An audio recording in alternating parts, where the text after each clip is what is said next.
So LeBron James, boy, he's got the cleanest tuchus in the NBA. Everyone's got their knee pads on for LeBron right now as they celebrate LeBron James and his performance there as LeBron had a throwback night as he put up a big stat line, 34 points for LeBron, but people very excited about the fourth quarter performance. And LeBron was 7 of 12, 19 points, played all 12 minutes in his late 30s there.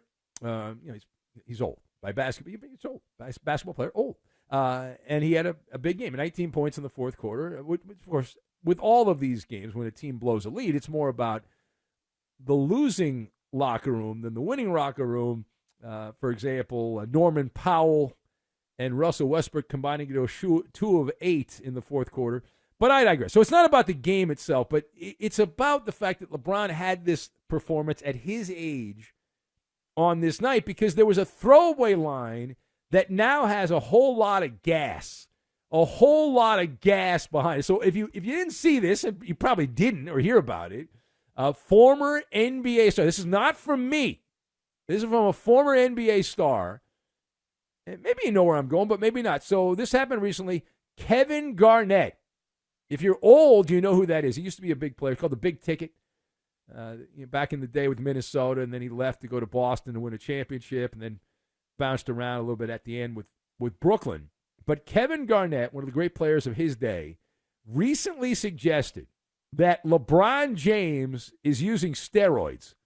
Now, I bring this up on a night LeBron, at his age, should not have done what he did. Now, I don't know whether LeBron's doing anything or not, but in a recent podcast conversation with his buddy, Paul Pierce, Kevin Garnett was talking about whether or not Bronny, the kid averaging 5 points as a backup at the University of Southern California, Bronny James could score a basket against his father.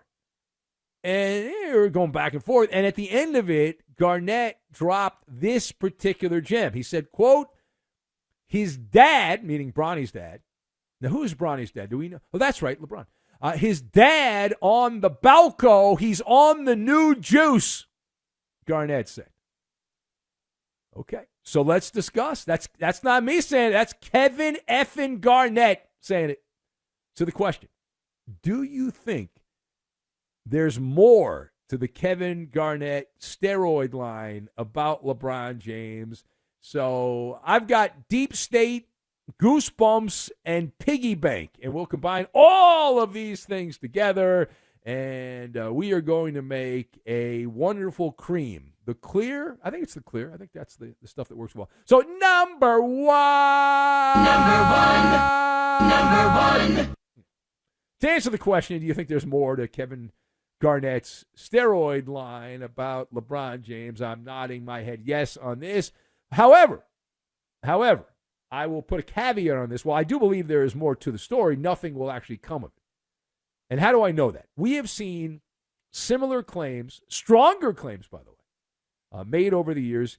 And Kevin Garnett, he used this as a throwaway line. So people say, he's just joking around and all that. Nevertheless, the PED smoke has been billowing around the King's Kingdom for some time. People in his circle, a lot of the casuals don't know the history of this, but people in the circle around LeBron were tied to the Biogenesis Clinic. Now, if you know about that, if you follow the steroid part of sports, you're familiar with that era. It was more of a baseball story. There's a clinic in Miami.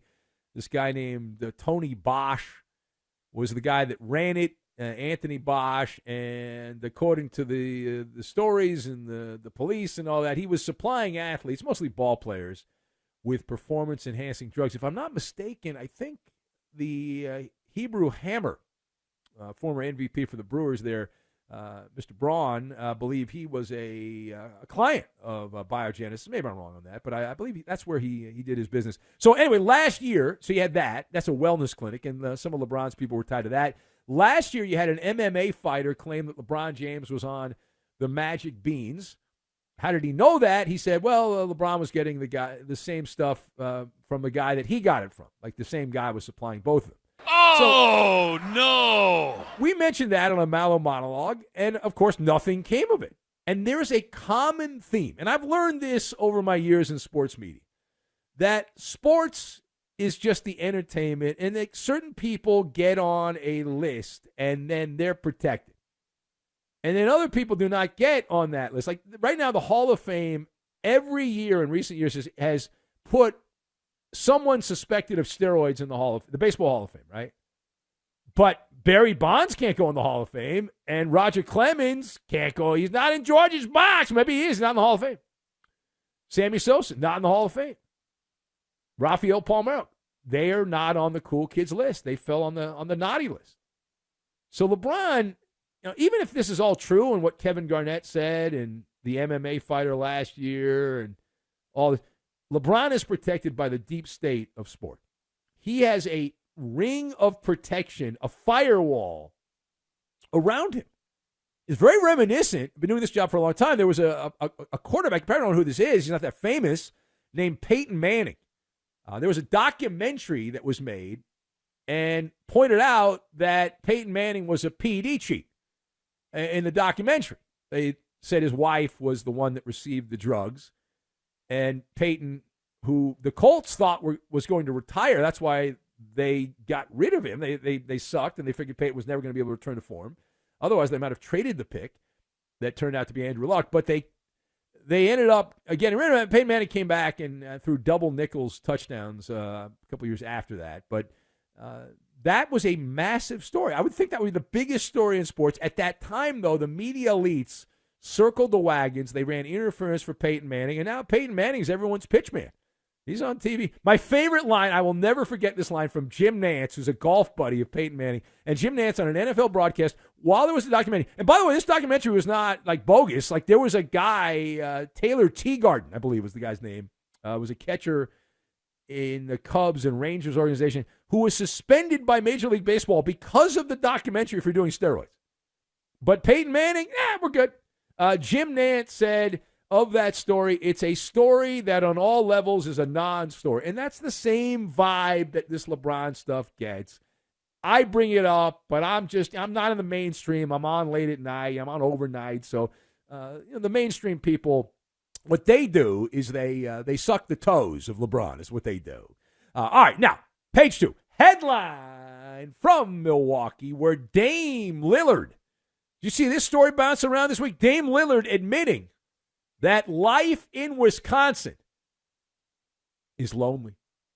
He's a lonely man, and he doesn't have much of a life.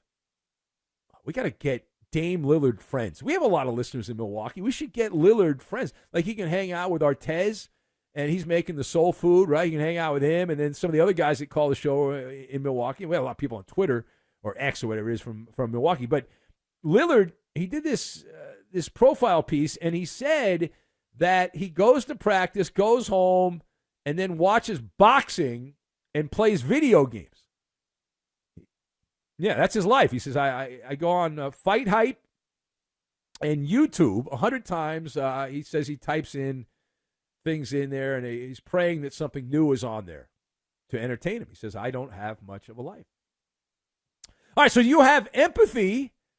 Do you have empathy? And how much do you have of empathy for Dame Lillard being lonely? He's a lonely soul in Milwaukee. So we are fans of Dame time. We expected this to be much better than it's been. We are surprised the Bucks are not where the Boston Celtics are this year. It has not gone that well.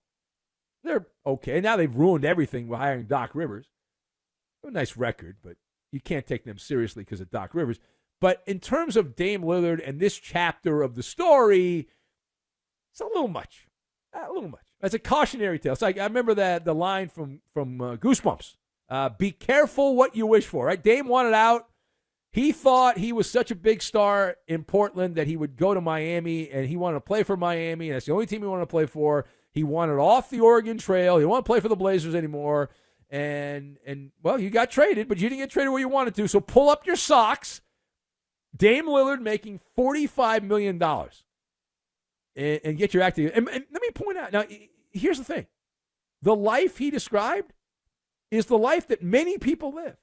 Right? Many people, you work a lot more than a basketball player does. Basketball players don't work that hard. They don't spend that many hours working, not like a regular working stiff, right? That has a job where you got to put 60 hours in a week. Basketball players don't do that. They practice, a couple hours a day. That's it, and they're good. Games last a couple hours, but there's a lot of downtime and all that. And so he's lonely. But it's like a lot of people, that's their life, right? They go to work, they go home, they have dinner, they go mess around on the YouTube or social media, whatever, and then they go to bed. And they do it all over again. That's called life. That's called being a grown-up. Now, we should also point out that Lillard is going through a divorce, which is part of the issue here. So it doesn't matter where he is. If he was in Miami or whatever, there's nightlife in Milwaukee. It's not great, but there's places you can go. It's not Miami, but there's things you can go out and do if you were choosing to do that. All right, final point. Headline from the boob tube. Is it true?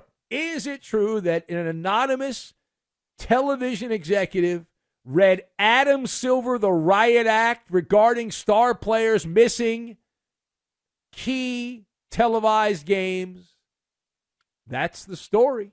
That's the story buried behind a paywall. What is your reaction to this story making the rounds here that the TV executive, unnamed of course, complained directly to Adam Silver about the widespread truancy, the absenteeism of the modern NBA ball player? So my first reaction is this is validation, because this is what I was hearing from people months ago, right around the time the NBA came out with a memo from Joe Dumars, where all of a sudden you should not practice load management. Right? Remember the NBA did a 180 and they changed their stance and they said, well, the science proves that you should not rest. After 5 years of shoving it down your throat, that you had to miss a certain number of games, and the players were going to fall apart if they didn't play, or if they did play in too many games. And so whoever this executive was, it must have been a big shot. I'll try to find the name. I've not heard the name. I have some messages out to people who would know the name. Anyway, the message was delivered via those Astro Blasters, because Adam Silver realized, wait a minute, hold on a sec here. Now, I can talk about how woke I am and all that stuff, but I got to protect the piggy bank, right? I got to protect the piggy bank, and that's the sugar daddy of the NBA, the television revenue. And so whoever that person was, whether it was a network at the very top network executive or number 2 or number 3, whoever it was, the message was heard. And Adam Silver has been trying to unring the bell with his widespread laziness. And it's been a little better this year. It hasn't been great. There's room to improve, but it's been better than it has been in the NBA.